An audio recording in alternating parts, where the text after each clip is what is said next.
voice, remembering the man once considered the most trusted man in America, Walter Cronkite. He anchored the news and the nation through troubled times. And that's the way it is. Tracking the terrorists, investigators in Jakarta pieced together the deadly hotel suicide bombings, injuring 8 Americans. Tonight, we learn why protections put into place might have backfired. No match, the man who authorities say used an online dating site, selling himself as a surgeon, a CIA agent, an astronaut. But they say he was something far worse. Who are you? You want me to answer that question now? And a sacred right, celebrating the right to bear arms at church. The debate over whether God should be protection enough. From ABC News headquarters in New York, this is World News. Good evening. For nearly 2 decades, it seemed television news had one voice, and it was his. Walter Cronkite rose to the anchor desk at CBS News in an era when Americans gathered around their television sets every evening. 20 million welcoming Cronkite into their living rooms each night. He guided this country through some of the most defining moments in our history: the Kennedy assassination, the man on the moon, and the Vietnam War. It was no surprise, even to his own contemporaries, that Americans would call Cronkite the most trusted man in America. This is the CBS Evening News with Walter Cronkite. The term anchorman didn't even exist until Walter Cronkite did. His bosses searching for the perfect word to describe him. And from the 1960s until he retired, a nation turned to that anchorman, 20 million viewers a night. He grew up in Kansas City and then Houston, not only delivering newspapers, but writing for them before heading out on his route. Cronkite long paid his dues before reaching that anchor desk, covering World War II for the United Press. I'm just back from the biggest assignment that any American reporter could have so far in this war.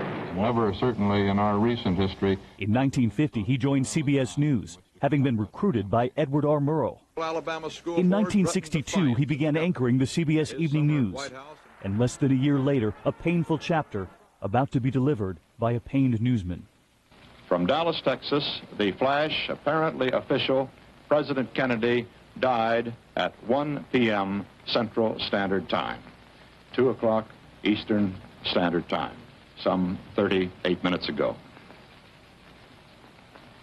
He would stay on the air for 4 days straight. But there were also times when Cronkite couldn't contain his excitement.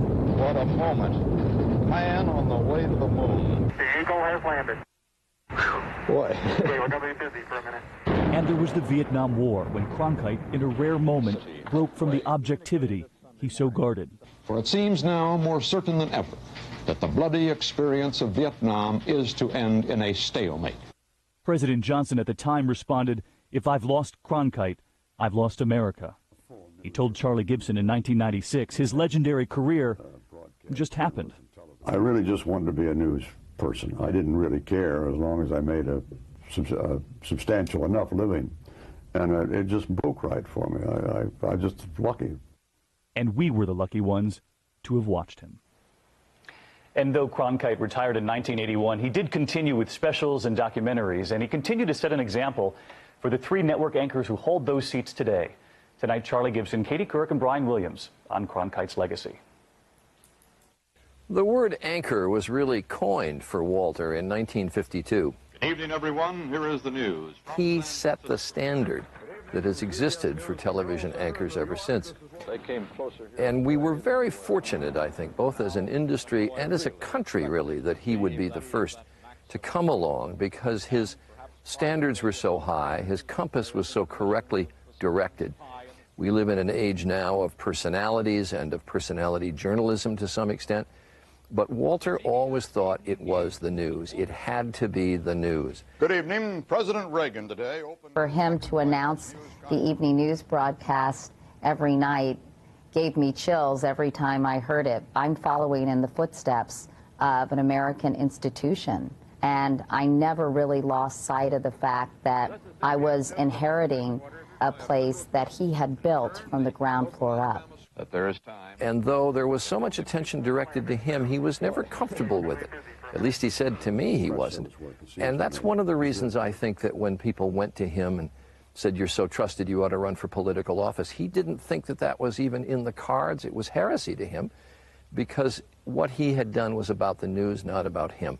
Walter Cronkite was the way I learned about the world, via a small black and white television set in our home. I quickly realized, my family says at around the age of 8, that he was the guy I wanted to be. This is my last broadcast as the... He's always in the back of your mind as you do this job, because you try to live up to the standards of the people who came before you. It's not always possible, but you try to do that. And so the standard that Walter set is always in the back of your mind. And later here on the broadcast, Walter Cronkite in his own words on some of the biggest stories of our time. But we do move on to other news now. And overseas tonight, we're learning more about the deadly suicide bombings that struck 2 hotels in Jakarta, Indonesia. 8 Americans are among the injured. 9 people are dead. Tonight, ABC News has learned protections put in place after a previous terror attack at that same hotel might have actually made this attack worse. ABC's Clarissa Ward is in Jakarta tonight. Security forces spent today combing through the wreckage of yesterday's attacks, painstakingly looking for forensic evidence that might reveal who was responsible. The bombings came as a surprise to intelligence officials. In the past years, Indonesia has cracked down on al-Qaeda-affiliated group Jemaah Islamiyah with great success. Most of their leaders had been arrested, with the exception of Norden Top, believed to be behind the 2002 Bali bombings, which killed more than 200, and the prime suspect in this latest attack. I think it's true that terrorist networks have been substantially weakened, and I think it's true that the Indonesian government has had major success in weakening the big-name organizations like Jemaah Islamiyah, but it shows that there's still the possibility of groups emerging under the radar screen. This is not the first time the JW Marriott has been attacked. In 2003, a car bomb plowed into the front entrance, killing 12. U.S. law officials tell ABC News that following that attack, hotels here fortified their front windows with blast-proof material. Ironically, it was those very fortified windows that ended up bottling up the explosion and increasing the effect of the blast inside the hotel. The U.S. State Department has offered to help with the investigation, but so far Indonesia has declined. There is some tension in the U.S.-Indonesian relationship, David, because the U.S. is holding a top leader of Jemaah Islamiyah at Guantanamo Bay. Indonesian officials have requested to interrogate him directly, but so far the U.S. is not granting them access. David? Clarissa Ward tonight, thank you. Meantime, Secretary of State Hillary Clinton is in India tonight, where she remembered the victims of last year's deadly terror attacks on hotels in Mumbai. Secretary Clinton said the newest suicide bombings in Jakarta prove the threat of violent extremism is still very real. An American F-15 fighter jet crashed in a remote region of central Afghanistan overnight, killing its 2-member crew. A second jet flying alongside it said it was knocked down by hostile fire. 26 Americans have been killed in Afghanistan this month, the deadliest month yet. One of the most dangerous posts in Afghanistan is officially named Camp Lowell, but for troops on the ground there, it's known as Camp Hell. Its mission is to disrupt al-Qaeda and Taliban smuggling routes, but success has been elusive. Mike Betcher is there tonight with one group of soldiers fighting to survive. Bright flashes mark the path to Combat Outpost Lowell. A few miles from the Pakistan border, local Afghans have nicknamed it Hell. Sergeant Caleb Fletcher has been here 1 year. It has a very fitting name. It's just a beautiful place, but it's so deadly. It's so deadly. Lowell and its defenders have survived almost 100 Taliban attacks. No other base in Afghanistan or even Iraq has been hit more. There's not too many people that really going to understand what we did out here over the last 12 months, except for the 65 men that were out here. Apache troop out of Fort Hood, Texas, won a basket full of medals for valor in 12 months. But it is most proud of one statistic. All who fought here are going home, alive. A miracle considering armies crave high ground, but Lowell sits at the bottom of a mountain bowl. The Taliban pours it on from the high ridgelines. Apache troop gives back as good as it gets. After experiencing this, what I will say that is if I ever do a job interview again and they ever say, have you ever found yourself in a stressful situation, try not to smile. This is the night they go home, and laughter masks immense relief. Nobody's going home in the body bag. Everybody going back with all their limbs, all their sight. All right. Soon they are green blobs in a night scope, all heading home, leaving a place they'd like to forget, but never will. Mike Betcher for ABC News, Camp Lowell, Afghanistan. Back here in the U.S. tonight, the battle over health care reform is now being fought on the airwaves. Millions of dollars are being spent on ads for and against reform. And it turns out two fictional characters who were effective before are back for an encore. Here's John Hendren. Well, it looks like we may finally get health care reform. Harry and Louise are back. The iconic couple who helped kill health reform in the 90s. There's got to be a better way. Are starring in a new $4 million ad campaign beginning today. This time they support health reform. We can get the job done this time. Harry and Louise were widely spoofed, even by the Clintons. There's got to be a better way. But will President Obama's plan fare any better than the Clinton plan? Harry and Louise may be behind him, but there are plenty of ads out there opposing reform, largely funded by the insurance industry. You could end up with government bureaucrats taking away your choices. If I'd relied on my government for health care, I'd be dead. The ads on both sides are designed to get Congress to act now that the House has a concrete plan, one that aims to cover 97% of Americans by 2015 through higher taxes on families earning over $350,000. Although many of the ads come from the president's supporters. It's time.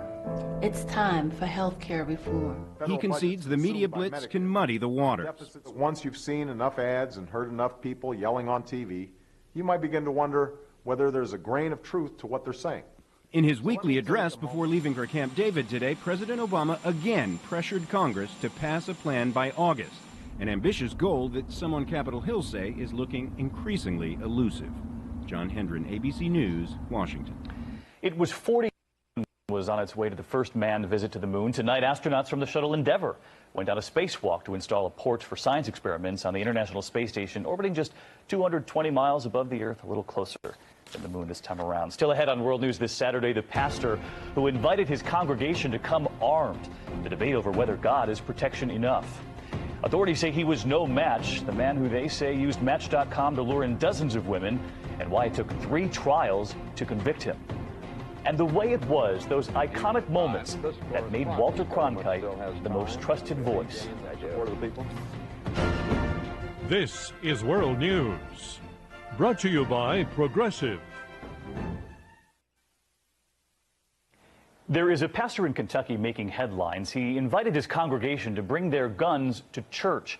He's urging them to celebrate not only God, but their right to bear arms. ABC's Barbara Pinto is in Louisville tonight. There were no news cameras allowed in church, but unloaded guns were just fine. There were many of the founding fathers who had a deep-seated belief in God and a great appreciation for firearms. Pastor Ken Pagano, a former Marine and avid sports shooter, works part-time at this indoor firing range. He said he hosted the event to promote firearm safety. About the only time that I have a gun is... Dallas Southern, a longtime parishioner, came with his .22 caliber Rough Rider. You can be a Christian and still enjoy the sport of hunting or just going out and shooting like me and my son does. In 20 states, it's perfectly legal to bring a gun into a house of worship, but this church-sponsored event where they even raffled off a handgun has clearly touched a nerve. To have someone bring a gun into that kind of space and lift it up as if it is a symbol of goodness is horrific. The sacred places worshipers seek sanctuary have not been safe from gun violence. 18 church shootings in the past year alone, 50 deaths in the last decade. Even more reason to have either security team or people be able to defend themselves. Those are the places that some crazed individuals will come in and we will be sitting ducks. When the church becomes an institution that needs to be protected by armed guards, then the church has stopped being a church. The latest volley in the fiery debate over whether communities of faith should rely on God's protection or man's. Barbara Pinto, ABC News, Louisville. And we're going to continue here tomorrow on World News Sunday. We'll have another very different take on this question of God and guns and Pastor Pagano, this time from another pastor who lost his own foster child to gun violence. I find it kind of sick, and I find it a really unhealthy message for anybody, let alone a minister.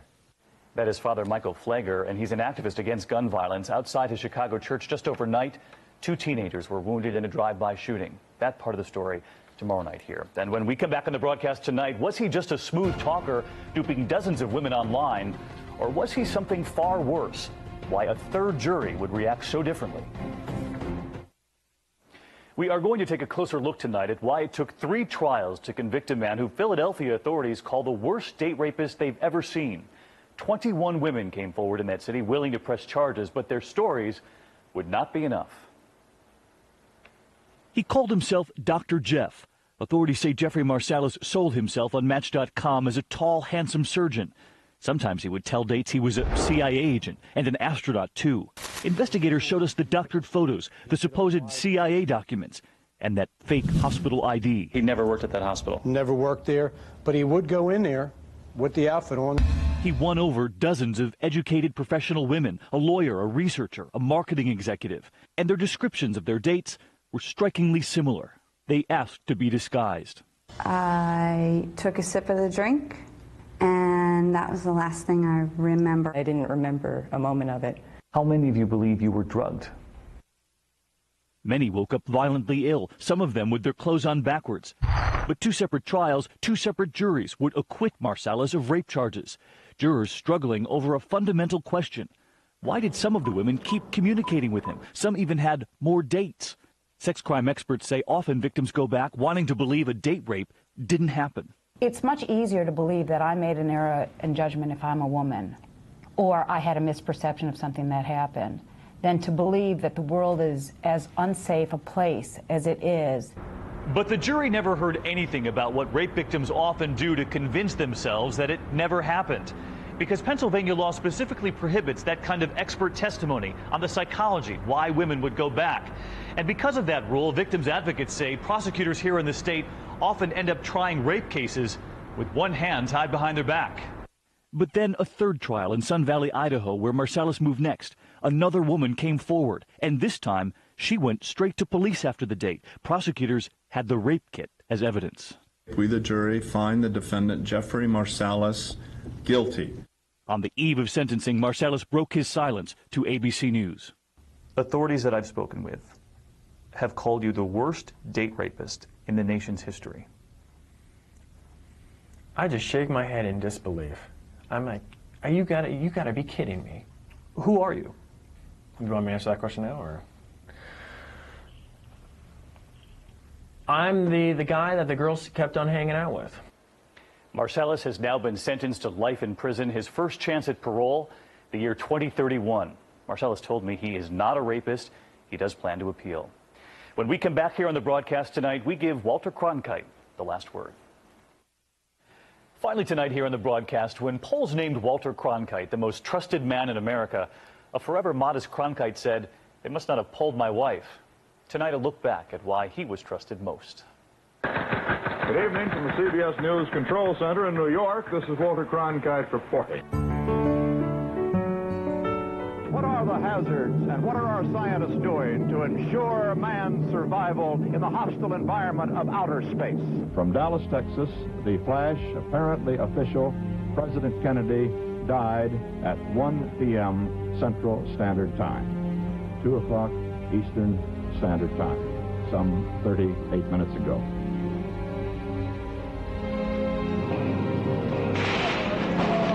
If the communist intention was to take and seize the cities, they came closer here at Hue than anywhere else. And now, 3 weeks after the offensive began, the firing still goes on. There seems to be some kind of battle going on over there. Yes, there is a battle going on. If you can get over there. Whoa, Mike has just been shoved down on the floor there. It makes us, in our anger, want to just turn off our cameras and pack up our microphones and our typewriters and get the devil out of this town. Man going to the moon here this morning. What a moment. Man on the way to the moon. Evening from Paris. Reporting from Moscow. From the Great Wall of China. Reporting from Madrid.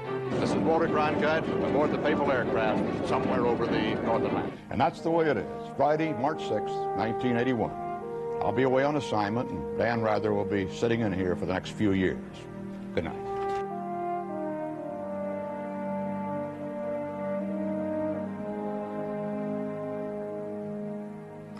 And tonight our thoughts are with Cronkite's family and with our colleagues down the street at CBS. I'm David Muir. Thanks for watching tonight. Good night.